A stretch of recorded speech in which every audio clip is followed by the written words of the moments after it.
Once upon a time, there was a king who loved to gamble with his royal priest.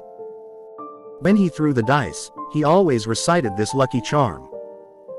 If tempted, any woman will, for sure, give up her faithfulness and act impure. Amazing as it may seem, by using this charm the king always won. Before long, the royal priest lost almost every penny he owned. He thought, I have lost almost all my wealth to the king.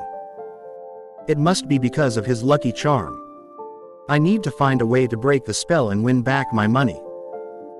I must find a pure woman who has never had anything to do with a man. Then I will lock her up in my mansion and force her to remain faithful to me. This seemed like a good plan to him. But then he started having doubts. He thought, it would be nearly impossible to keep a woman pure after she had already become accustomed to men. Therefore I must find the purest woman possible, one who has never even seen a man. Just then he happened to see a poor woman passing by. She was pregnant. The royal priest was an expert in reading the meaning of marks on the body. So he could tell that the unborn baby was a girl. And the thought occurred to him, aha! Only an unborn baby girl has never seen a man. The royal priest was willing to do anything to beat the king at dice. So he paid the poor woman to stay in his house and have her baby there. When the wonderful little girl was born, the priest bought her from her mother. Then he made sure she was raised only by women. She never saw a man, except of course the royal priest himself. When she grew up, he still kept her completely under his control. It was just as if he owned the poor girl. The cruel priest did all this only because of his gambling habit. While the girl was growing up, he had avoided playing dice with the king. Now that she was of age, and still his prisoner, he challenged the king to a game of dice once again. The king agreed. After they had made their bets, the king shook the dice and repeated his favorite lucky charm.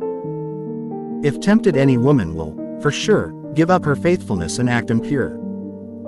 But just before he threw down the dice, the priest added, "Accept my woman, faithful evermore." Lo and behold, the king's charm didn't work. He lost that bet, and from then on the priest won every throw of the dice. The king was puzzled by this turn of events. After considering, he thought, this priest must have a pure woman locked up at home, one who is forced to be faithful to him alone. That's why my lucky charm doesn't work anymore. He investigated and discovered what the cruel priest had done. So he sent for a well-known playboy character. He asked him if he could cause the lady's downfall. He replied, "No problem, my lord."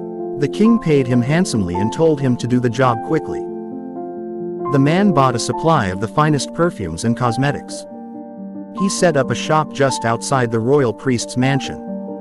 This mansion was 7 stories high, with 7 entrance gates, one on each floor.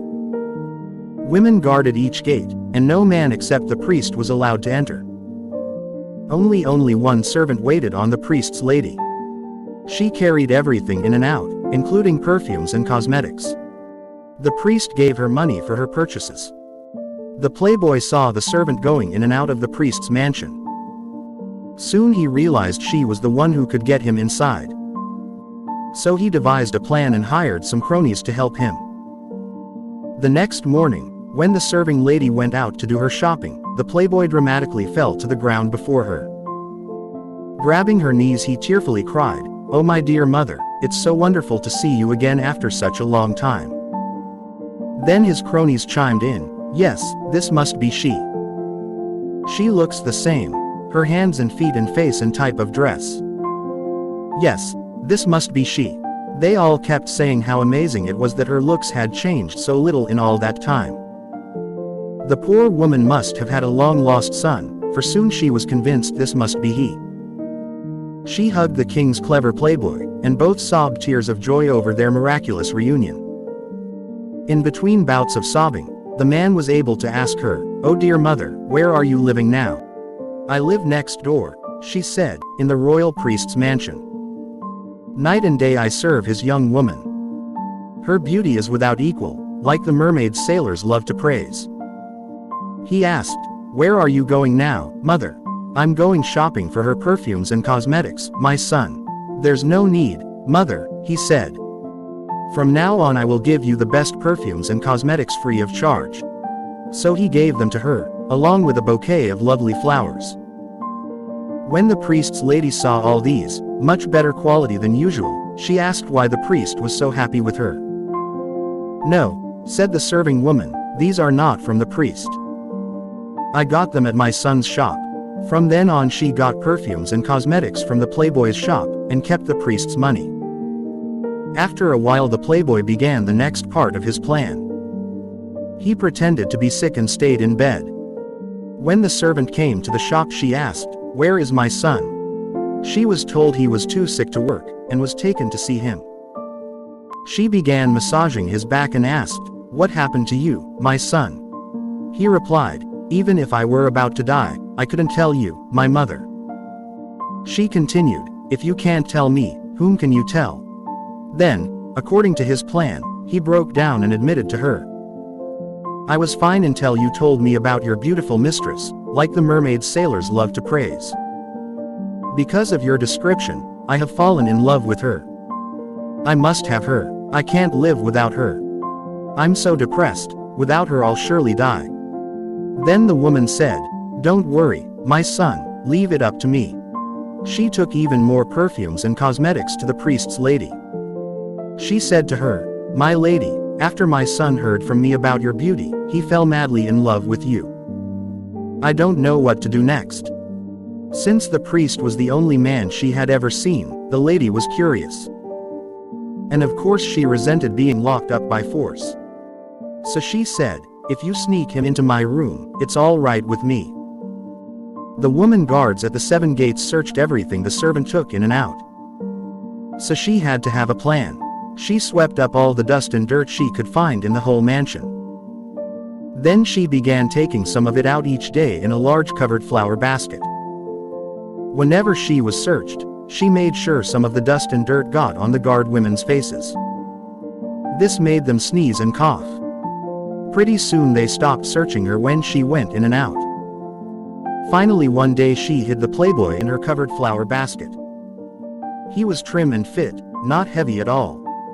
She was able to sneak him past all 7 guarded gates, and into the priest's lady's private chamber. The two lovers stayed together for several days and nights. So the playboy was able to destroy her perfect faithfulness, which had been forced on her by the cold-hearted priest. Eventually she told him it was time to go. He said, "I will go.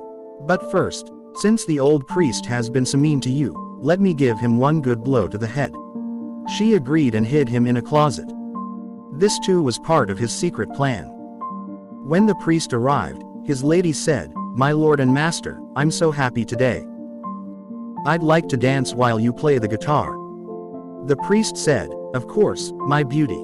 But I'm too shy to dance in front of you," she added. "So please wear this blindfold while I dance." Again he agreed to her request and she put a blindfold over his eyes. The priest played a pretty tune on his complicated Indian guitar, while his lady danced. After a bit she said, "As part of my dance, won't you let me give you a tap on the head?" "As you wish, my dear," he said. Then she motioned to the playboy, who came out of the closet, snuck up from behind, and hit the old priest on the head. His eyes nearly popped out, and a bump began rising from the blow. He cried out and the lady put her hand in his. He said, "Such a soft hand sure can deliver a wallop, my dear." The playboy returned to the closet. The lady removed the priest's blindfold and put some ointment on his bump. When he had left, the serving woman hid the playboy in her flower basket and smuggled him out of the mansion. He went immediately to the king and told him the whole story, in a very boastful way of course. The next day the royal priest went to the palace as usual. The king said, "Shall we gamble on the throw of the dice?" The priest, expecting to win once more, agreed. Just as before, the king recited his lucky charm. "If tempted any woman will, for sure, give up her faithfulness and act impure." As usual the priest added, "Except my woman, faithful evermore." But lo and behold the dice fell in the king's favor and he took the priest's money. The king said, "O priest, your woman is no exception.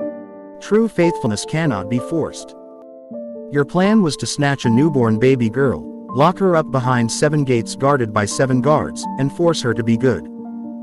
But you have failed. Any prisoner's greatest wish is freedom. She blindfolded you, and then her playboy lover gave you that bump on your old bald head, which proves your gates and guards were useless." The priest returned home and accused his lady. But in the meantime, she had come up with a plan of her own. She said, "No, my lord, I have been completely faithful to you. No man has ever touched me except you. And I will prove it in a trial by fire. I will walk on fire without being burned to prove I speak the truth." She ordered the old servant woman to fetch her son, the playboy. She was to tell him to take the lady by the hand and prevent her from stepping in the flames. This the woman did. On the day of the trial by fire, the priest's lady said to the crowd of onlookers, "I have never been touched by any man except this priest, my master. By this truth, may the fire have no power over me." Then, just as she was about to step into the fire, the playboy leapt from the crowd and grabbed her hand.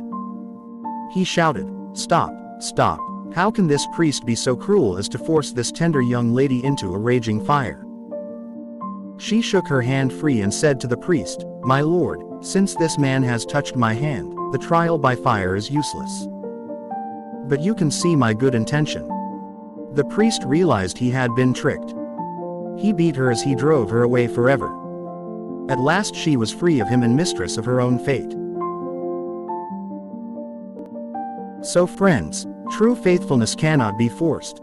The story highlights the futility of trying to control someone's loyalty through manipulation or confinement. No amount of coercion or imprisonment can guarantee genuine faithfulness. True loyalty and devotion come from within and cannot be imposed upon someone. Freedom is a prized possession. The desire for freedom is a fundamental aspect of human nature.